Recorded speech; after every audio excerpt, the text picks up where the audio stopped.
नीतीश कुमार की सरकार भारतीय जनता पार्टी से इतनी डरी हुई है कि अब भाजपा को कार्यक्रम भी नहीं करने देंगे। अब तो ऑडिटोरियम हॉल में किसी भी राजनीतिक दल का कोई कार्यक्रम नहीं होने देंगे। ये भाजपा ने तय किया है, किसी भी पार्टी का कार्यक्रम होगा इसका विरोध करने भारतीय जनता पार्टी जाएगी। जो अपने आप को स्वयं प्रधानमंत्री घोषित करते हो, मेमोरी लॉस सीएम, जिसको मैं बार बार ये कहते रहा हूँ कि वो मेमोरी लॉस सीएम है, वो अब तो स्वयं घोषित कर चुके हैं कि मैं प्रधानमंत्री हूँ देश का। तो अब इससे ज़्यादा क्या बोलना, ऐसे मुख्यमंत्री से बात भी करना बेकार है। देखिए, अत्यंत ही दुर्भाग्यपूर्ण के साथ सूचना देना पड़ रहा है कि भारतीय जनता पार्टी का प्रदेश कार्य समिति की बैठक हम लोगों की होनी थी कल 20 तारीख को, और बिहार सरकार के द्वारा ऊर्जा विभाग के ऑडिटोरियम हॉल को हम लोगों ने बुक कराया था, पैसा दे के बुक कराया था, फ्री में नहीं लिया था। लेकिन नीतीश कुमार की सरकार भारतीय जनता पार्टी से इतनी डरी हुई है कि अब भाजपा को कार्यक्रम भी नहीं करने देंगे चाहती है, और भाजपा के किसी भी संगठन की बैठक को नहीं होने देने के लिए इतने नीचे स्तर पर नीतीश बाबू आप गिरेंगे, ये हम लोगों ने कभी सोचा भी नहीं था। ये अत्यंत ही दुर्भाग्यपूर्ण है कि भारतीय जनता पार्टी के प्रदेश कार्य समिति की बैठक को इस तरह डिस्टर्ब करने का प्रयास किया गया, जो अपने आप में लोकतंत्र की हत्या है। हम दूसरे जगह कार्यक्रम करेंगे, लेकिन नीतीश बाबू से ये उम्मीद नहीं थी कि इस तरह के गलत स्टेप भी सरकार के द्वारा लिए जाएंगे। सर, क्या कारण दिया गया है कैंसिल करने का? कुछ रीजन दिया गया? देखिए, साफ तौर पर जब हम लोगों ने बुक कराया,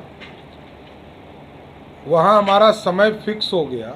यदि किसी भी कारण से उनको रद्द करना था तो उसी दिन अलाउट नहीं करते, हम दूसरे विकल्प पे जाते। लेकिन ठीक जब 24 घंटे के अंतराल के अंदर में आ गया कार्यक्रम, क्योंकि दूसरे जगह चाहे वो बापू सभागार हो या श्री कृष्ण मेमोरियल हॉल हो, सभी जगह 24 घंटे के पहले बुकिंग बंद हो जाते हैं। तो ये जानबूझकर बिहार सरकार के द्वारा इस तरह की स्थिति उत्पन्न की गई कि भारतीय जनता पार्टी का प्रदेश कार्य समिति पटना में ठीक ढंग से नहीं हो पाए। ये प्रयास सरकार के लोगों ने किया। अब ये बैठक कहाँ पे होगी? कारण तो बताया गया होगा ना सर, किस कारण से आपको रद्द किया गया? अब ये तो वो स्वयं बताए, हमको तो सिर्फ ये बताया गया कि रद्द कर दिया गया। आप लोग तो पूछ सकते हैं ना कारण क्या है? अब तो पूछूंगा ही, इसके लिए तो जवाब ही मांगूंगा। अब तो ऑडिटोरियम हॉल में किसी भी राजनीतिक दल का कोई कार्यक्रम नहीं होने दूंगा। ये भाजपा ने तय किया है, किसी भी पार्टी का कार्यक्रम होगा इसका विरोध करने भारतीय जनता पार्टी जाएगी। अब देखिए, स्वयं घोषित प्रधानमंत्री जी पर मैं कुछ नहीं कहना चाहता हूँ। जो अपने आप को स्वयं प्रधानमंत्री घोषित करते हो, मेमोरी लॉस सीएम, जिसको मैं बार बार ये कहते रहा हूँ कि वो मेमोरी लॉस सीएम है, वो अब तो स्वयं घोषित कर चुके हैं कि मैं प्रधानमंत्री हूँ देश का। तो अब इससे ज़्यादा क्या बोलना, ऐसे मुख्यमंत्री से बात भी करना बेकार है। विरोध करने की बात कर रहे हैं कि किसी को भी नहीं करने देंगे, तो किस तरह से विरोध कीजिए? एकदम लोकतांत्रिक व्यवस्था में पूरी तरह कोई भी राजनीतिक दल का कार्यक्रम वहाँ होगा, अब वहाँ भारतीय जनता पार्टी के लोग वहाँ जाकर विरोध करेंगे। FIR दर्ज, अभी तो लीगल नोटिस उन्होंने भेजा था, 15 दिनों का समय दिया, नोटिस हमको भेजा गया, तो 15 दिन होगा तब ना। वैसे मैंने नीतीश कुमार जी को कहा था, नीतीश बाबू का यदि लीगल नोटिस आता तो जरूर जवाब देना चाहिए, क्योंकि मैं तो नीतीश बाबू से पूछता हूँ। आज तक मेरा कभी प्रश्न दूसरे के खिलाफ हुआ ही नहीं। मैं तो नीतीश बाबू से मैंने कहा था कि आपकी पार्टी जो है इस तरह का हरकत कर रहा है। अब तो नीतीश बाबू को जवाब प्रश्न करना चाहिए था। अब नीतीश बाबू ने प्रश्न ही नहीं किया। मैं तो कह ही रहा हूँ, खुली खुली चुनौती दे रहा हूं नीतीश कुमार जी को कि आपके 18 साल में बिहार के लोग शराबी हुए। कल तक 1000 भी शराब की दुकान बिहार में 2005 तक नहीं था, और 2005 से लेकर 16 तक 10,000 से अधिक शराब की दुकानें हुई। तो बिहार के लोगों को शराबी किसने बनाया? और आज तो घर घर शराब बिक रहा है, होम डिलीवरी है। ये नीतीश कुमार जी को जवाब देना चाहिए ना। और ये क्या सोचते हैं कि हम लोग डरने वाले हैं? अरे हम तो आंदोलन से ही आए हैं। इसी नीतीश कुमार जी को मुख्यमंत्री बनाने के चक्कर में लालू प्रसाद जी ने कई आपराधिक मामले मेरे खिलाफ कराए, उससे कोई फर्क नहीं पड़ता है। मैं जानता हूँ ये नीतीश बाबू का षड्यंत्र मैं जानता हूँ। यही फंसाते हैं बिहार में, यही फंसाते हैं। नीतीश कुमार जी ही सबसे बड़े फंसाने वाले तंत्र के मालिक बैठे हैं। तेजस्वी यादव ने कहा है कर्नाटक हारने के बाद भाजपा को अब बिहार हारने का डर सताने लगा।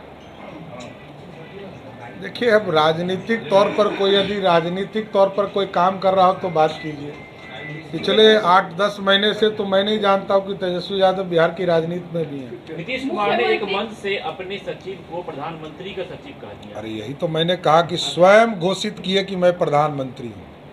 देखिए, होता क्या है कि रात में सपना देखते हैं नीतीश बाबू, उस सपना दिन भर याद रहता है उनको। अब तो हमको लगता है कि इलाज विलाज की ज़रूरत है।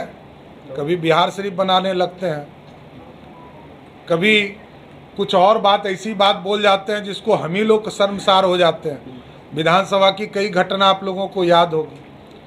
तो अब वो क्या क्या बोलते हैं वही जाने। नीतीश कुमार जी ने बिहार को बर्बाद किया, ये मैं जानता हूँ। सर, पटना के कोतवाली थाने में आपके खिलाफ एफआईआर दर्ज हो गया। अरे जिसने एफआईआर मेरे खिलाफ कराया उनसे ये पूछिए कि उन्हीं को शराब के मामले में अभियुक्त बनकर जेल जाना पड़ा। वो शराब पीने में जेल जा चुके हैं, वो हम पे केस कर रहे हैं। मैंने तो चैलेंज किया है नीतीश कुमार जी को, दम है भारतीय जनता पार्टी का एक एक कार्यकर्ता, एक एक नेता, जब मांगोगे खून देंगे। खून लो, जांच कराओ। यदि शराबी तुम नहीं हो, यदि नीतीश कुमार जी की सरकार या नीतीश कुमार के लोग शराबी हैं, तो आप डीएनए का जांच कराओ और बताओ। 5 दिन हो गए मुंगेर के घटना का, या बिहार के कोई भी जनता दल यूनाइटेड के लोग अपना खून जांच कराइए और बिहार को बताइए कि हम शराबी नहीं हैं।